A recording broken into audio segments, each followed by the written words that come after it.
Welcome to Team Building Cultures, the podcast designed to deliver tools and tips for improving team communication, collaboration, and fostering a culture where teams thrive.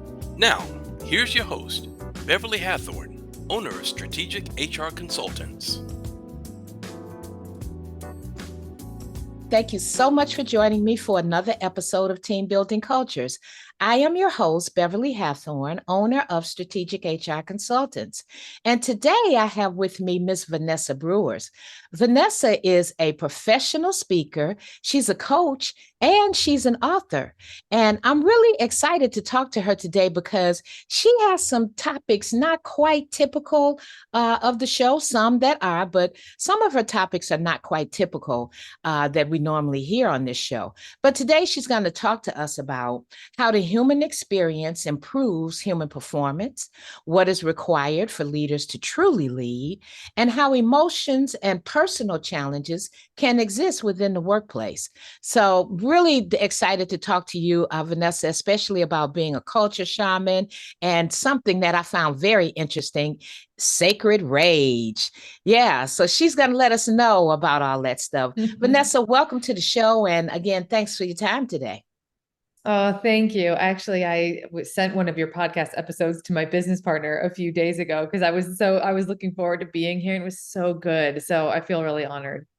Thank you. Thank you. So let's talk first about some of the topics that you want us to, get clarification on. Let's just start right in with how the human experience improves performance. What do you mean by that? And how do we identify that and spot that? I think so often in business, whether it's a corporation, an organization, a nonprofit, or entrepreneurs, and I kind of work across the board, we tend to, I think, culturally and habitually and personally continue to put the human part of us on hold in order to try to get ahead, get results, get stuff done. Particularly in the corporate culture, I see this happen too. There's this real fear of showing any emotion and you have to have it all together. And again, it shows up in all these different professions, but then we're trying to sacrifice the human, like actually how we experience the world as a human in order to perform better professionally. And so when I started working with leaders and entrepreneurs 10 years ago, actually, even when I was working as a health coach before that, it became really clear to me really early that that wasn't sustainable. Even if you are able to create results from that place, and the truth is, very few people actually are able to create actual results from that place, it's not sustainable. You have to compromise so much of your well-being, your peace, your confidence, your happiness. Sometimes in extreme examples, your actual family. I mean, it's not even that extreme, but your family life, your joy, your health. And so my work is around saying that actually, no, it's the reverse. The more you take care of the human emotionally, mentally, physically, spiritually, the better you perform professionally. Yeah, I think that I can really relate to that. I think that when we experience the world as a whole, holistically, it's like triangular. If there's harmony at home and harmony, in places that you visit and harmony in your family, it's a good chance there'll be harmony in the workplace, Mm-hmm. So I think I definitely can agree with you on that, and I'm in alignment with you on that. So I'm just wondering though, what brought you to that? How'd you come to that conclusion? Was there a specific instance in your life that you care to share with us, or is it just your general observations of people? I think it was a combination of things. My mom jokes that I came out of the womb wanting to move. I hated the word no from the time I could speak. I was just not available for it. And I have high school track records, and I was always in orchestra and cheerleading and track at the same time. And I was an obsessive student. And so I really was sort of predisposed to the high performance, high achievement mindset. But then I also had a very traumatic childhood, which really kind of did two different things. One, it fueled the fire behind the drive in a negative way. it became a tool to escape.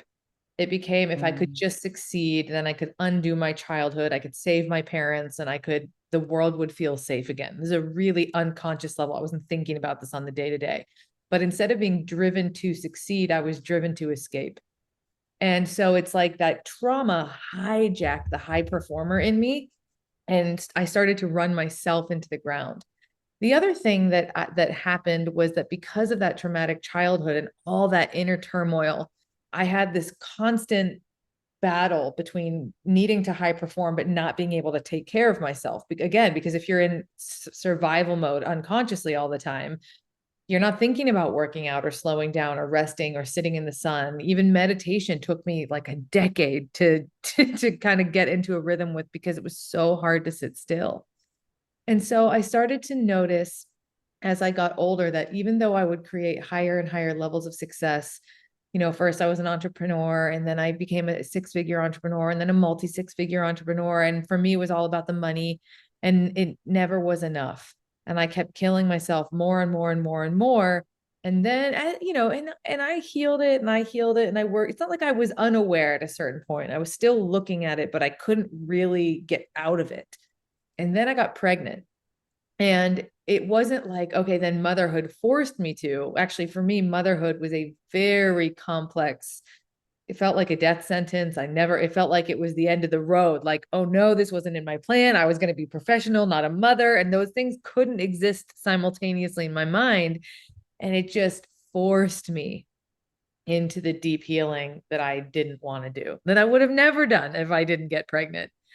And so because I actually, for the first time at 33, started to really look at what was fueling the drive, what was fueling the chase, it was like a hungry ghost I was feeding all the time. I actually started to look at it not as a strategy to perform better, which is what I was always doing, as a strategy to just exist. And it took years. I'm 37 now. I'm still doing the work, but over the last 5 years, which I can't even believe it's really been that long, because I actually started to heal the human in me just for the sake of the human in me, not heal the human in me so she could make more money, which was really the same pattern. Actually, I started to really perform. The creativity came through. I could access more. It's like I always had all the pieces: intelligence, strategy, artistry, innovation, but the pieces could talk to each other more. And I could turn them off. I could just go sit in a tree, which I do a lot, because I know it's a weird thing to say, but as an adult, I spent a lot of time in trees.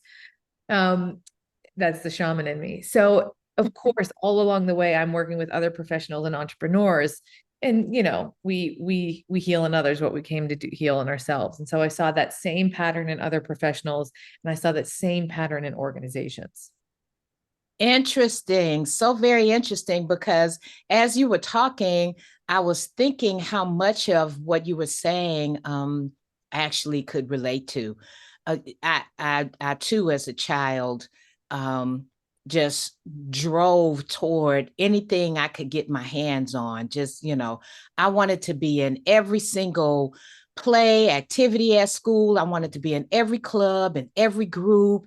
And I had an obsession to be first, even if it was just turning in permission slips and turning in homework. And, I had an obsession to do that. And I came to learn, as you did, that was some hungry monster inside me that needed to be fed. And once I realized what was driving that, and there was also some trauma in my childhood. Once I realized what was driving that, then I was actually able to have peace in life. So, I can definitely understand what you're saying. And it's really interesting that you mentioned sitting in trees. I can't climb a tree. I probably wouldn't sit in one. But it's interesting that you mentioned sitting in trees, because I too like to sit in nature. I will go and sit in the forest or in the, I'll just go sit somewhere and just be perfectly content there. The backyard of my house is very woodsy, and we have a deck out there, and most of my family likes to go out there and listen to music, but I go out there and just nothing. I just go out there and I just sit. There's no music. I'm just listening to the birds and I'm just listening to nature and watching the squirrels run. And that gives me peace. And I can do that for hours. Me I can too. just, Me too. yeah, In yeah, my, I can just do that for hours. in my shamanic training, they say that nature is the exact vibration of the soul. So the longer Yes. I call it calibrating. When I go into nature, I tune into, this is a fun practical exercise. You'll probably relate exactly, but when I go into nature, I tune in, I ask myself on a scale of 1 to 10, what's my outside speed? And I'll give it a number. 10 is faster. 1 is, 0 is stopped. And I'll say I'm a 7. That's where I feel like our life is calibrated around a 7. Some people are higher. And then I'll get into nature and I'll feel nature's a 0, I'm a 7. And I feel the dissonance between me and nature. And so I sit there until I'm at a 0. And it's like a fun way. I watch, oh, cool. Now I'm at a 4. Oh, I'm almost there. I'm at a 2. And as soon as you're at a 0, you're like, yep, here I am. Awesome. I never thought to put it together like that because, I haven't talked to you about it, but so now that I have, I can definitely do that because I've also heard that actually putting your feet on the ground Yes. without shoes, is great to get you in alignment with nature. And so I do that often as well. But yeah, now that I go back in my head, I do calibrate. I just didn't give it a name, but I do feel myself just kind of calming down and easing on down to where at times I can actually like take a little nap or something, I can just, I can calm down so much that I take a little, because I just go, go, go, go, go, all the time. I'm just trying to do stuff. So that's great. It's such a good exercise. It's tough for anxious high performers. It's a tough one, but it's extra important. And I'll add for anyone who's like, yeah, that sounds great, but I'll tie it back to performance. This is human experience, human performance. Our most innovative creativity comes from 0 speed. So if you're stuck on problems, if you're in go, go, go, if you're in what I call manic productivity mode, where you're just trying to get a million things done, but you don't feel like you're getting ahead, it's time to innovate. You got to get down to 0 speed. And then it's almost like the second my body stops, it's like problem solved. It's so good for productivity.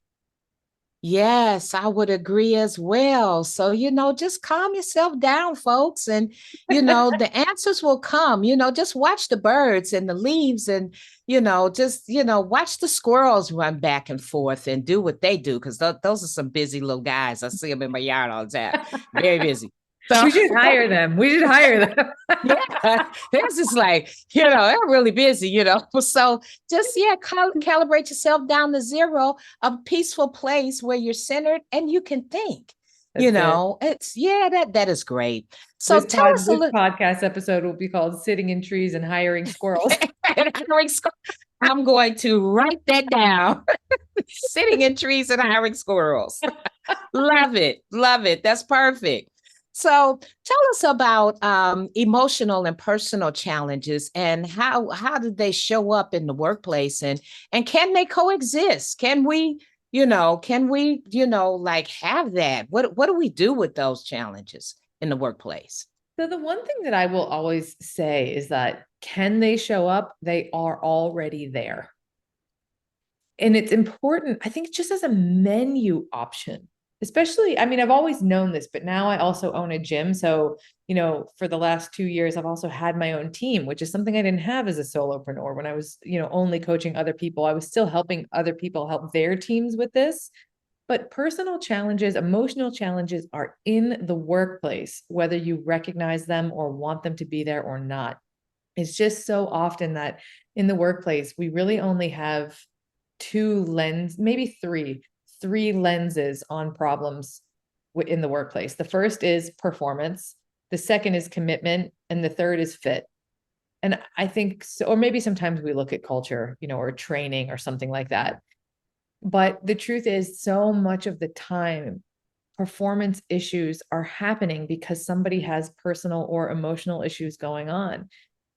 Anyone listening as a human can think about when your life feels heavy or complicated, or you're going through a transition or a divorce or a death, or money is really tough or whatever, it messes with your ability to perform. And so when leaders have this lens that, hey, Beverly's really not showing up the way she usually is, they don't have to go into this defensive, accusatory, performance plan related mindset. They can walk in and say, Beverly, what's going on? You're not yourself. And if there's the capacity and the space and the safety and the psychological safety, that your people don't have to compartmentalize to such an inhumane extent, then work doesn't have to be this place where you shove everything down. Because when you do that, just from a biology perspective, if you're not feeling your emotions, which is pretty much the first thing I work on with all of my clients, no matter who they are, if you're repressing, compartmentalized, shutting off, shutting down, shutting out emotions, your nervous system is going to respond in a fight, flight, freeze, or fawn capacity. And when that happens, neurologically, you lose access to your prefrontal cortex, your thinking brain, and you lose almost all access to creativity and innovation. And strategy is sort of a part of that, right? Strategy is sort of the place where creativity, innovation, and your thinking brain come together. So if you're the kind of workplace, it's like, shut up, shut it down, shut it out, what you're actually doing is killing innovation. Interesting. The other part, I'll add just one more piece of that, if I may. Take away people's personal challenges for a second. Just take them off the table. If you want innovation in your workplace, then you cannot shut down the emotional, because neurologically, biologically, in the human, innovation is vulnerable. Creativity is emotional, period. Whether or not anybody has trauma, emotional, personal experiences, just innovation and creativity are vulnerable. And so if you don't allow that in the workplace, you are literally on a linear path of growth. You won't quantum leap. You won't exponentially grow. It's not biologically possible. If you're doing it, you're still limiting it. Wow. That is powerful, Vanessa, because, it's powerful, but it's really very simple if you think about it, because the place where creativity and innovation live, you shut it down because emotions and challenges also live there. So, when you're shutting all of that down, then you lose that access. That is really interesting. I've never heard it put that way, and I don't think I've ever thought about it that way. I was told by one of my leaders when I was back in corporate that I had a great ability to compartmentalize. I didn't realize I was doing it. I took that as a compliment. You probably meant it that way. I think she did, but I didn't realize that I was doing it. I just do what I just come to work, and then I work, and I leave home at home. And when I come home, I leave work at work, and there the twain shall meet has always been my motto, So I probably could have been much more creative and innovative in my job if I had just allowed those emotions and challenges to flow. And if I had a culture where, as you mentioned, instead of, getting put on a performance plan, which I personally never was, but, instead of that fear, or instead of that hanging over my head, then maybe somebody come to me and say, hey, you're not yourself. Is there anything I can do? But that is foundational, in my opinion, to the workplace culture, which you have to build relationships. You just have to. You just can't have a productive, creative culture if you don't build relationships. And if you don't know me well enough to, number one, see that there's a problem, and number two, feel comfortable about approaching me, then there's a problem. If we haven't established such a relationship where you can just come to me and say, Bev, not trying to get really personal or anything, but is everything okay? I've noticed, do you need to talk, or just take me to lunch and let me spill it or something. If we haven't built those relationships, then the whole thing's going to suffer. Yeah. Yeah. And I know that there's some people who may be listening to this that have probably one or more fears, which is, but does that mean just, I have to become somebody's therapist if I'm their leader? Or Yeah. what if I don't know how to help people with the thing? Or what if I give Beverly that permission and she starts dumping her stuff all over everybody in the office? There's that. And look, the reality is the emotional experience, the human experience is a little messy. So get an extra mop. It's like that kind of stuff is going to happen. And it doesn't always, even when I'm teaching my clients to feel emotion and they're like, oh my God, I'm too afraid to even open that door because I'm afraid that, all the china is going to spill out and break.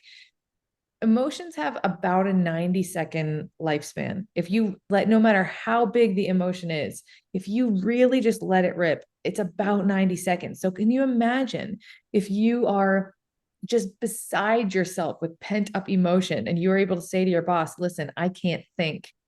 I need to go on a 45-minute walk. I'll be back. Mm-hmm. They were like, great, because they know that if you move that energy, you're going to come back more productive rather than be like, well, I can't feel this till 5:01. It just doesn't work that way.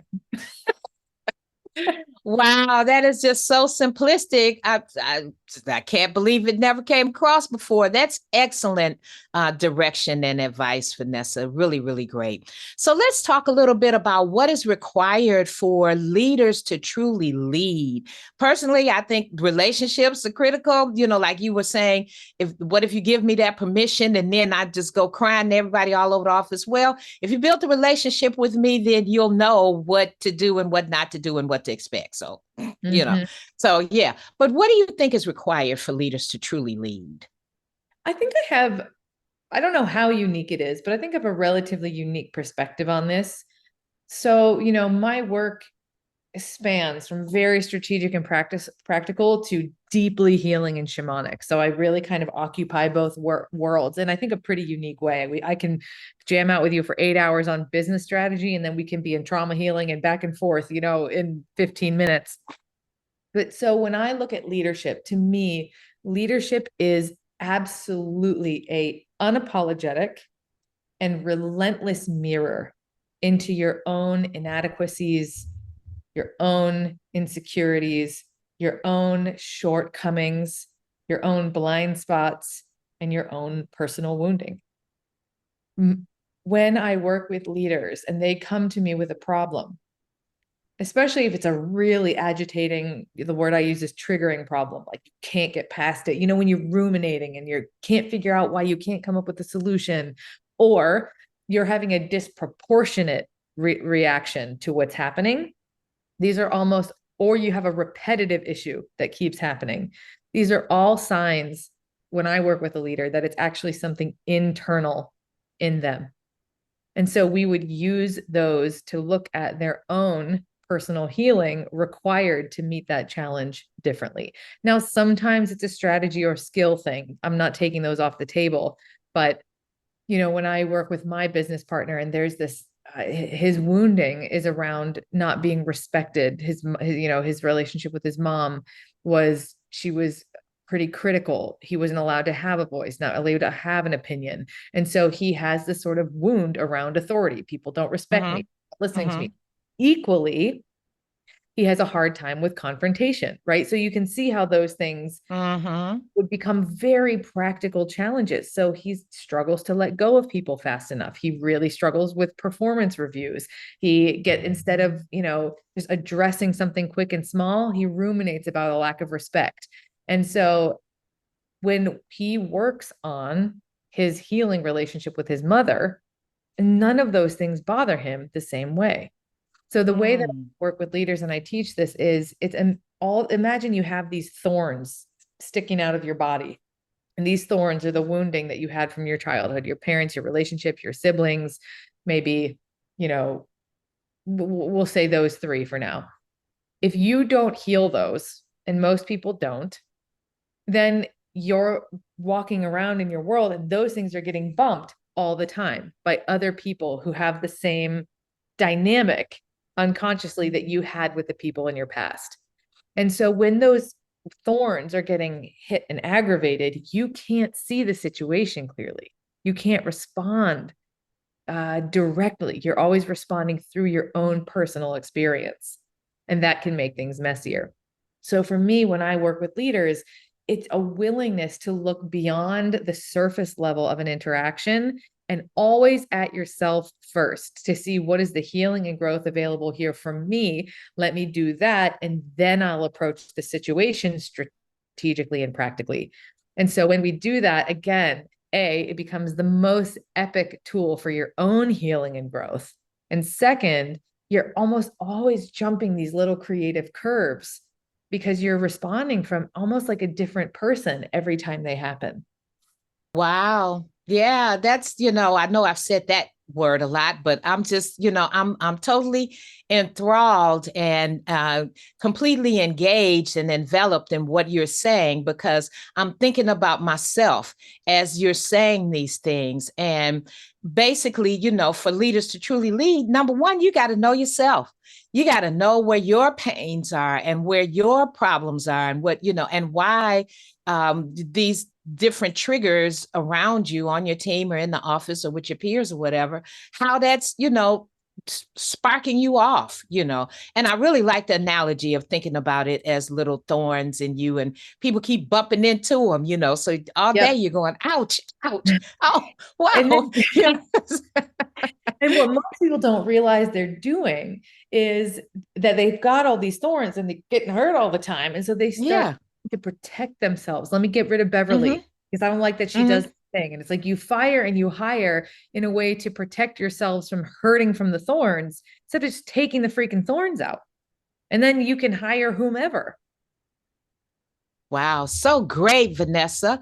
So tell us about your experience as a culture shaman. Definitely want to hear about that. I understand that you work in depth with companies to kind of maybe help them with their culture. So, what is a culture shaman, and how did you come to that? So the culture shaman work arose from the combination of the work that I was doing with professionals and entrepreneurs that we've already talked about. And then I started to do trainings in big organizations, right at LinkedIn, universities. And I noticed it's the same patterns playing out. They just become a little more complex, quite a bit more complex in an organization, because now you have all of these human experiences coming together. And then I had my own team for the first time, and I was a little cocky, thank goodness. Coming into it. And then I was quickly humbled to watch, wow, all of these dynamics happening between all these different people all of the time shape the culture. And they also interfere with the culture that you want to create. So you can have this really intentional culture. You want to have high performance, and you want to have high integrity and service and joy as a part of your culture. And then you have this person and this person and this person who are bringing all these complex personal things. And then they have relationships. And you're like, hold on, guys, we're supposed to be having fun. The culture is fun. And so when you're able to spot and identify this human experience versus human performance, the way it plays into culture is really fascinating. So for example, I'm actually in conversation to do some work with a really big organization in 2024. And one of the things that they're talking about, a huge global expansion, I mean, really enormous, like multinational expansion. And what they're afraid of is that their highest performers, I'm talking like the senior executives, are really afraid. And when I talked about this, I was like, this is not a strategy thing. This is not that at least there is strategy required. That's not what I can help you with. What I can help you with is understanding how your culture of high performance and high productivity is now in the way, because your people are identified as highly productive people. And if they're clinging to that behavior and that identity, then what's also happening is that they're really afraid to fail. And so now you have this enormous global expansion where you're going from giant great white shark to baby minnow, and you have a lot of room for failure, and there's a lot of risk. So now all of a sudden your salespeople aren't top dog.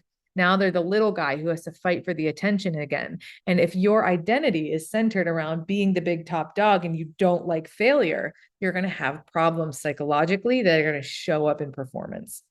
And so this is one of the ways. So they're talking about bringing me on to work with these senior executives to help them not be so afraid of failure, which is fascinating because at some point, when you're growing in an organization, you kind of need to fail hard and fail fast to get ahead. But then what happens at top levels of the organization is people stop playing to win and they start playing not to lose.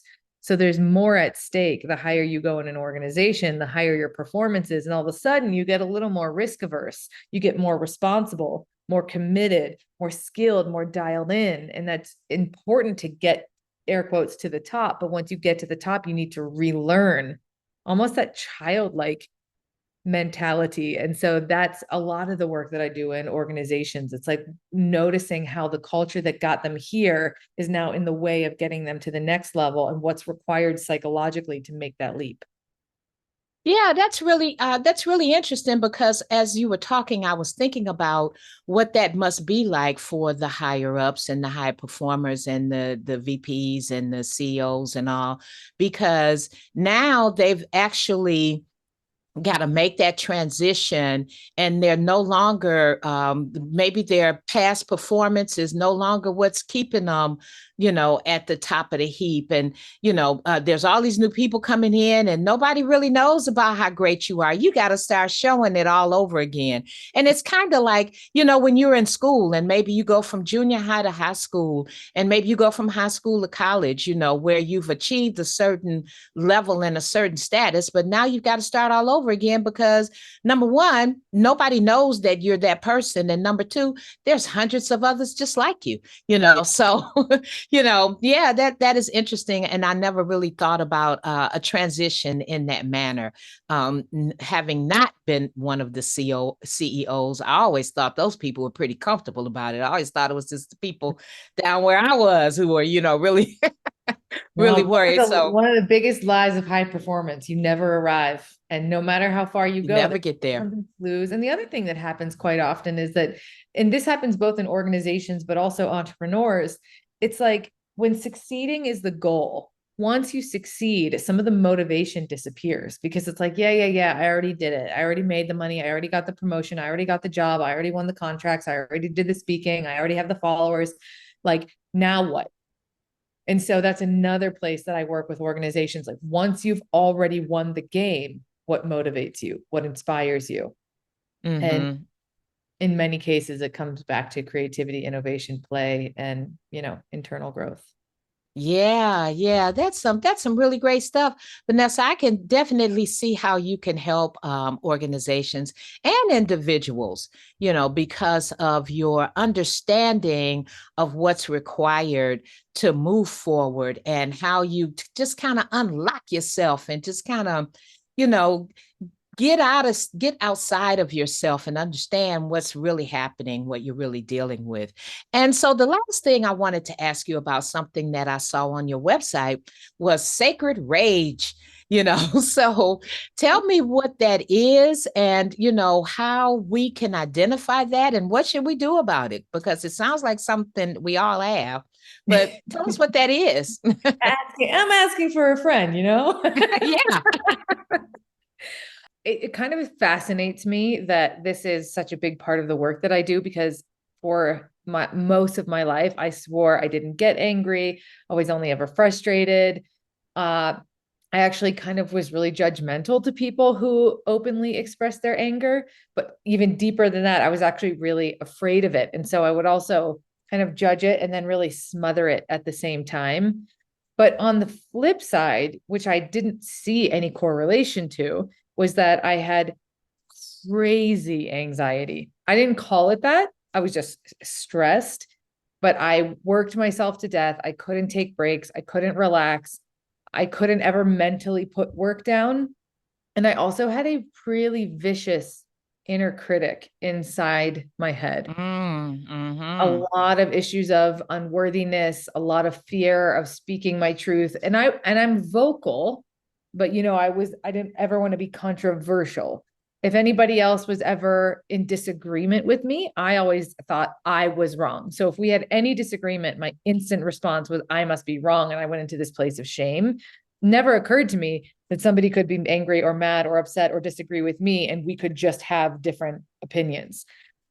And all of this comes back to rage, or at least did for me. And in many ways, other people as well. So rage is probably the most shamed human of the human experiences in our culture.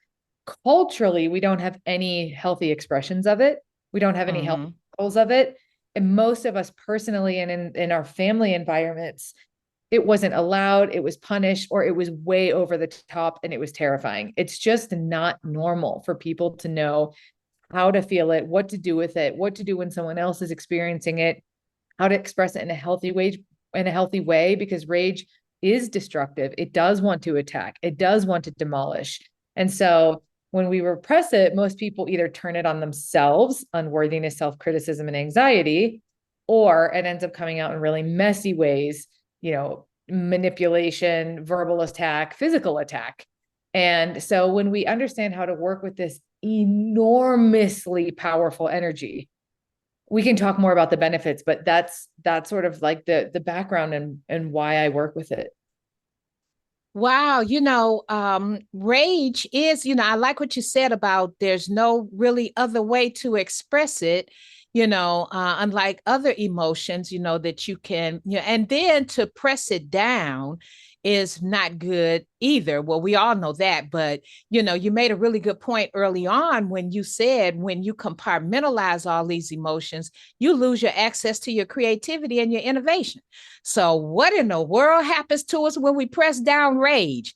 That cannot be good. Oh my God. Yeah, that cannot be good. And it's such an enormously powerful emotion, like you just mentioned, and it comes out sometime it can be destructive and everything. So, you got to let it out, but then kapow, but if you keep it in, there's an implosion. So yeah, what do we do with that? Oh, it's so true. What happens when we repress rage? I just want to touch on that really briefly. Interestingly, what you experience the most is powerlessness. And it's so paradoxical because rage is almost your most direct source of your power. Not that you have to use rage, but like it's that power source. The amount of power you feel in the rage that you're afraid of is also how much power is available to you if you weren't repressing it. So one is when we repress it, we feel powerless. Two, when we repress it, we often feel like we can't speak our truth. And three, we feel deep unworthiness and self-criticism because, like you said, there's an implosion. And psychologically, what happens is we want to protect other people from our rage. And we're afraid that if we let it out, it'll be out of control because there kind of is that quality to it. So what we do is we turn it on ourselves for safekeeping because we know we can take our own power. We can take our own abuse. This is all unconscious. But like you said, you can't do that forever. And just because you're abusing yourself doesn't mean you don't suffer the consequences of abuse. And so what we feel is less confident. What we tolerate is higher. Let's say this, we tolerate lower standards for our work relationships, our personal relationships. And in that so doing, it decreases our confidence and power even more. So when we start to express our rage in healthy ways, we get access to all of those things again. Wow. Yeah, that's really something. And I think that's something that we kind of go through life not really thinking about. So, it's interesting to kind of recap on some of the more critical points you made. Well, all your points are critical, but some of the more critical points is that, when you compartmentalize, you lose access to a lot of things. And when you shut that rage down and you hold it in, you actually lose access to your power. So now you're powerless, but you're enraged. You could lose your mind. Yeah, basically. You're powerless, but you're enraged, so you got to put all of that somewhere. So then it in effect turns in on you, and then kind of makes you a little sore and stiff. So what I have learned most from you is to go ahead and feel my emotions, even if they occur at work, in the professional environment, to go ahead and feel those. And it's really important to establish some relationships around me where people will help me walk through that. Because if I just repress all that and shut all that down, I'm not going to be any good for anybody. I've lost my power. I've lost my access to my creativity, my innovation, probably my understanding, my comprehension. Everything is shut down, because I've got this thing that I'm dealing with inward. So that is what you mean by putting a human back in human performance, the human experience. Yeah. Yeah. Wow. Mm-hmm. Yeah. That's some really good stuff, Vanessa. So for those my listeners and my viewers who will want to get in touch with you to talk more, because I'm sure you're going to have some people that just want to go deeper with this. So how can they reach you? The easiest way is to go to thepowergift.com.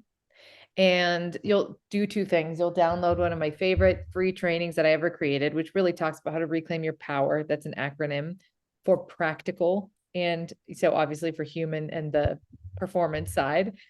And that puts you on my email list. And then the other is that through my website, Vanessa Brewer's Coaching, you can reach out to me directly. And that is for more of the, leadership support within the organization.